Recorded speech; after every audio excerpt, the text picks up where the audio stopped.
Hello and welcome to Under the Brown Rainbow, where South Asian queer stories come to life. My name is Kashif Harrison. I'm a queer performer and presenter. Today on the show, I have someone that I feel this story is going to be a bit more bubbly. It's going to be fun, but it's also going to be super queer because clearly you are watching a queer podcast. Come on. But before going ahead, I do want to let you know that this podcast is proudly presented by Tricon Australia. So don't forget to give us a follow our Instagram account, follow us on socials, follow the podcast on Apple, Spotify, or wherever you get your podcast from. So now let's welcome our next guest, Tara Chandran. Oh my God. Okay, I need to get this right. Mm-hmm. Malaysian-born Yes. bisexual woman. Mm-hmm. I've never said that out loud. You're an eldest daughter, now living openly with your wife and Yes. kids. I'm not going to say what species what they are. species they are, but I'm just going to get with kids.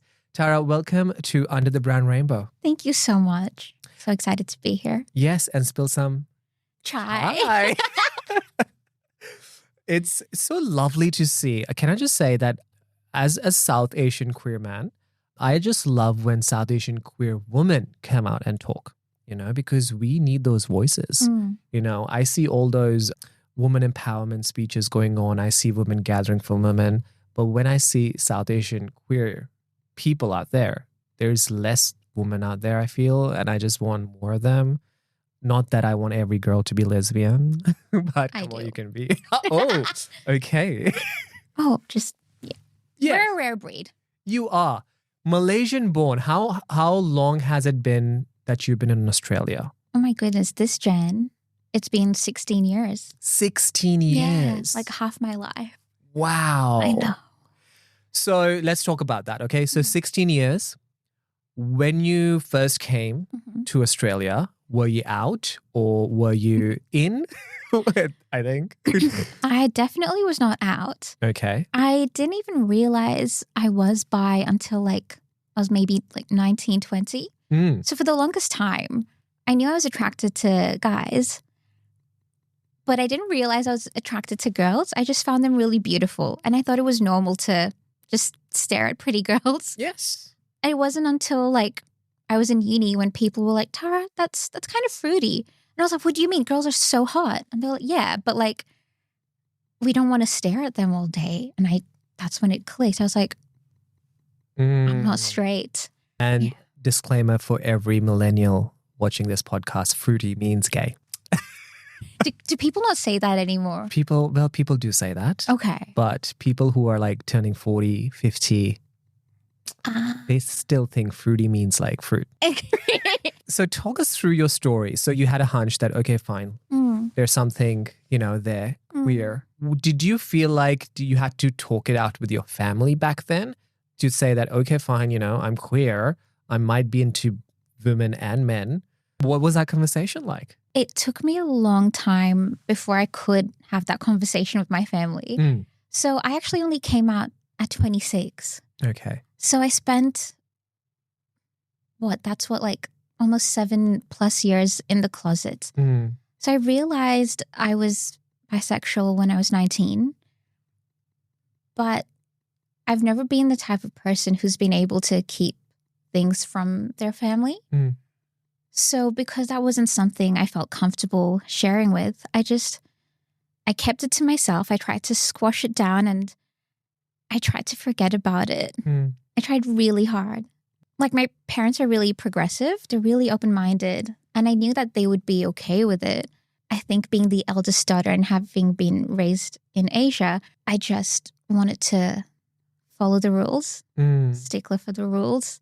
And I didn't want to rock the boat. I didn't want to upset anyone. And I knew that as understanding and as open as they are, that would be introducing a whole new set of challenges into my life that I didn't want to do that to them. Mm. Yeah. So talk me through the Malaysian community. Are they more progressive? Are they open to these things? Just someone saying that, hey, I'm queer, but also saying that I may be into men and women both. Not in the slightest. Mm. So Malaysia's a Muslim country. Yeah. Yeah, they're very much ruled by Islam. And my family, we're not Muslim, but religion and conservative Asian culture really influences people's perceptions of queerness. Yeah. It's still illegal there. Yeah, okay. I actually haven't been back to Malaysia in a really long time. I know that Malaysia as a country has made progress, but, something that's so near and dear to my heart, one of the biggest parts of me, I can't hide it, I can't deny it, knowing that it's illegal, the place I call my home. You came out to your family when you were 26. Why did you think you did that? I mean, talk me through the identity and visibility part of it. Why did you had to have this conversation with your family? Well, for the longest time, I only dated men, and I was in a relationship with a man for almost 5 years, and that ended when I was 26, and I couldn't deny my sexuality anymore. And I thought, okay, I'll see how this goes. Maybe I'll still end up with a man. I don't know. But then I realized I didn't want to restrict myself that way. By then I had moved out of home. I had been living out of home for a few years. And I felt comfortable enough in my own skin. And I thought, you know what, no matter what happens with my family, I can still leave. Like, I don't have to be with my parents and to witness their full reaction.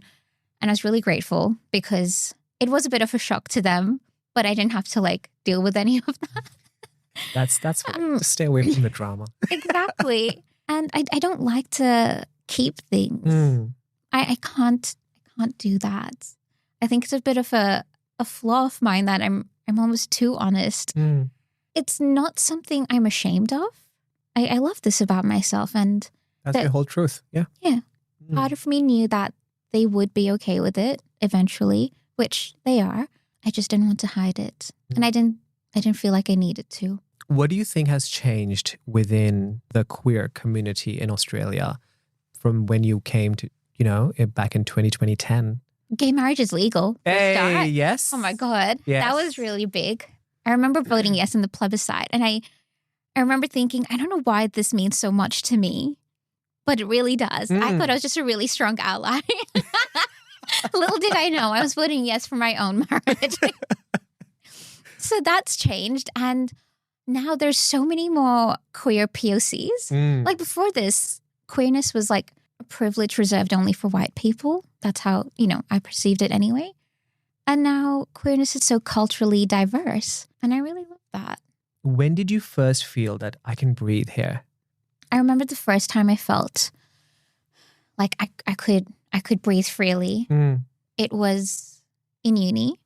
So I went to Western Sydney Uni. Yep. I was at the Campbelltown campus.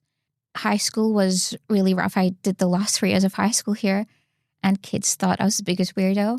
But then by the time I got to uni, because uni's so much bigger and there's so many more different types of people, I wasn't the odd one out anymore. I was, I was just another person, and I was interesting, and all of my differences were celebrated. But I really felt like I could breathe when I found the queer room on campus. It's literally just called the queer room. Wow. Yeah. And it was really funny because we all had student cards, right? And my friends you had to tap to get into the queer room, and no one else's cards worked except for mine. It was really strange. Wow. And I didn't know. So I tapped and I was like, oh my God, I can get in. And I went inside, and it was this little room, and there were just rainbows everywhere. And mind you, I wasn't even out to myself. I didn't realize, but I walked into this little room full of rainbows, and I was like, what? The rainbow found you. Yeah. Yes. Yeah. And I just felt so nurtured and cradled by this little gay room. And I didn't know anything about myself. I just looked around, and it was just gay, gay, gay everywhere. And I was like, it was the strangest feeling. And it's really, really cheesy. But now when I reflect, I realize that was the first time I ever felt like, oh my God, I'm home. Oh. Yeah. That's really nice. Yeah. Tara, can I ask that, we talk about lesbians, we talk about gays, and I know that for some reason, bisexuality gets a third or a fourth hand in all of the debates and conversations. Do you think there needs to be more open conversations about bisexuality? Yeah, absolutely. I think there need to be more conversations with less prejudice about bisexuality, because there's this misconception that bisexuality is a stepping stone to being like fully homosexual. It's like, oh, you're halfway gay, or you're half gay, half straight. And it's just not true. And I understand that a lot of people are almost like forced to come out as bisexual first, before they feel comfortable enough to come out as gay. And, it's not their fault. I think it's because there's so much homophobia in society still. So people are like trying desperately to cling on to like whatever shreds of heterosexuality they have because of this compet mindset that, that still prevails. And that gives bisexuals a really bad name. And there's also this misconception that bisexuals are promiscuous or that we're greedy, just because we like both. We like more than one gender. And, promiscuity and polyamory, they exist in every sexuality. So I really don't understand why bisexuals get such a bad rep for this. I like to think people are just jealous because, it's like I could kind of have whoever I wanted. But yeah, I would really love to start taking some of that prejudice out of the conversations, even within the queer community, especially within the queer community, because at least like on the outside, people have the excuse of ignorance. And it's like, okay, you need to educate yourself. But within the queer community, I expect a little bit more from my LGBT fam. I mean, LGB is lesbians, gays, and bisexuals. Yeah, true. It's so interesting, right? You can say bisexual and people still understand you or get accepted. But then when you say gay or lesbian, then people are like, whoa, what? Even when I was like first exploring my sexuality, I thought I was bisexual because I liked Madhuri Dixit, Sridevi. I loved Chandni. I would watch that again and again on repeat. My mom would be like, that's the girl you want to marry. I was like, yes. Little did I know. I was just getting gay. See, you, eldest daughter of the family. Yeah. So many expectations, right? Yeah. It's like, and if I'm being very honest, I think because a Malaysian community is also, falls under the South Asian part, which means you have the same values as well, like Indian, Pakistani, or any other community would be. And when you had this conversation that, hey, listen, I'm actually going to marry a girl. Whoa. Yeah. Talk us through that conversation. Oh. By the time I was getting married, I had already been out for a few years and my parents had met my now wife. So they were more or less okay with it.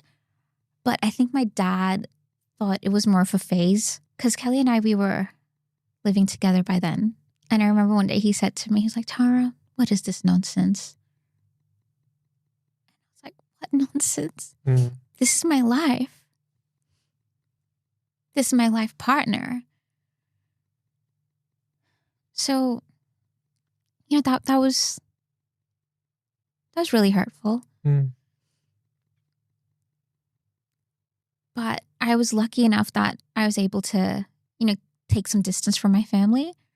I think as daughters especially, we feel this immense pressure to like be the carers. And there's this like unspoken thing with my family that I'm kind of like the main care and I take care of everyone's emotional needs and everything like that. And kind of like the family therapist, whether I want to be or not, I just am.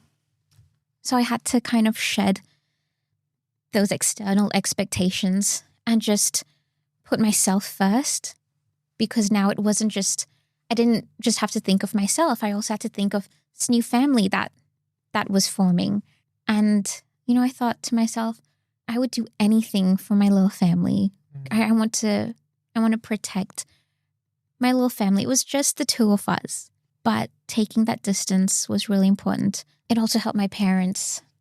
It gave them time to get used to me being queer and being with a woman. They never liked any of the guys I dated anyways. Like none of the boys ever even came close to what my parents wanted for me. But Kelly, she's also the eldest daughter from an Asian family and she's also a Virgo. We're both Virgos. Oh, wow. Yeah. So like, we're both like type A, go-getter, perfectionist type people. And they just saw how well our personalities match. And I think they kind of understood that the type of life that they wanted me to have, I was going to have that with Kelly. And then came the kids. Yes. You know, which are, by the way, Cats. All I feel is like gay families have their pets as kids and then come kids. Have you thought about kids? Absolutely. Wow. Yeah, of course. Okay. Just out of curiosity, would you like a girl or a boy? You mean like gay son or thought daughter? No. Sorry. Sorry. That person can be anyone. Because usually I think gay men love daughters. I love a daughter. I would love to have a daughter. Because then you can like dress her up as a little I can baby. play with her, Frozen, do the tutus. You can do that with a boy as well. Yeah. No, not really. Okay. He has You know, to be it's like just like, yeah. No, not even manly, but it's just like, I feel, no, genuinely, I just feel like boys are cheeky. I'm teasing. Boys are cheeky. My nephew, he's cheeky, but I love him. But he's a very cheeky boy. Oh. My son, which is Otto, which is a dog, by the way. Cheeky, very cheeky. Can't deal with men. I feel like I can only deal with men as a partner. Really? That's Not as a interesting. kid, which is very, So what about you? It doesn't really matter to me. Like if I have a little girl, I would raise her to be strong female, raise her without fear. I was raised with a lot of fear. I would never do that to a little girl if I had one. And if I have a little boy, teach him to respect the women around him. So like either way, you know, it's a win-win situation. The bigger question, the more challenging question is the donor situation. Oh, definitely. Yeah. I was going to say, how can we afford? Actually, Yeah. there's a lot of Medicare-funded fertility clinics for queer couples. There you go. You did bring some piece of information. I love that. So you are thinking in future. Yeah, but not the distant future because we've hit our 30s. Like, yeah. Okay. Yes, that's it. That's life, hey? Yeah. But when you were thinking of, you know, your life as a queer person, did you have any inspirational figures who were bisexual women living together, you know? Any icons that you were like, hey, listen, I mean, they're doing it. Or anyone that may have inspired you to make this life of yours. I mean, Sridevi and Madhuri are not bisexual, unfortunately. That you know of. Whoa. No, I didn't. There's queer icons whom I look up to, but no one really who kind of set the example for me that made me think, oh, I could have that. And I think that's why I kept like shoving myself back into the closet for so long. Like there certainly weren't queer people of color that I could look up to. I mean, I knew they existed, but it was so taboo. And for the people it wasn't taboo, they're all white people. I don't have that sort of white privilege. And I don't want it. I love all of my identities equally. I hope, you know, someone out there sees me and they're like, oh. I was going to say that. Yeah. Now you're the icon. And you know, it's big. It's big. This responsibility of coming out, talking your story about your sexuality, your journey is very important. Because one day you will be on a Zoom call or you will be on a, you know, invited to a talk where you will be talking and someone will say, hey, listen, growing up, I didn't see any person of color talking about bisexuality. And here you are. It will happen, of course. And that's my question as well, that let's say someone who is queer, who is going through that journey right now, they are in Malaysia and they are watching us. What would you tell them? A piece of advice, a resource that you can share? Look, safety comes first. If I was still in Malaysia, I don't know if I would be out. I know there are queer people out there. Personally, I wouldn't feel comfortable doing that. So safety comes first. And, you know, if you try to make the rest of the world happy, you can't. Expectations will keep changing and keep rising. You're not selfish for wanting to choose yourself. It's really hard. I get it. It is so hard. Once you get over like that initial hump, the peace and happiness that follows is unmatched. And I know that people are really scared to search for happiness when they've never really felt it before. There's so many what ifs. But, you know, if you keep choosing yourself, you stay true to you, it will happen. You will get there. Yeah. Tara, thank you so much for joining us under the brown rainbow. Thank you for I having me. absolutely loved talking to you. And I think I can talk to you for on and on and on. A lot of things. Yeah. And also give you more information about Madhuri Dixit. I need to educate myself. Girl doesn't know who Madhuri Dixit is. No. I'm sorry. I'm going to look her up after this. I promise. But thank you so much for coming and sharing your story, Tara. Lovely having you. Thank you so much. And there you go. This was Kashif Harrison signing off from Under the Brown Rainbow, another episode. I hope that you enjoyed this conversation. If you did, don't forget to give us a follow on our socials. Subscribe to our YouTube channel if you're watching it on YouTube. Make sure you follow on Apple Podcasts, Spotify, or wherever you get your podcast from. And let the world know what we're doing here at Under the Brown Rainbow. This is me signing off.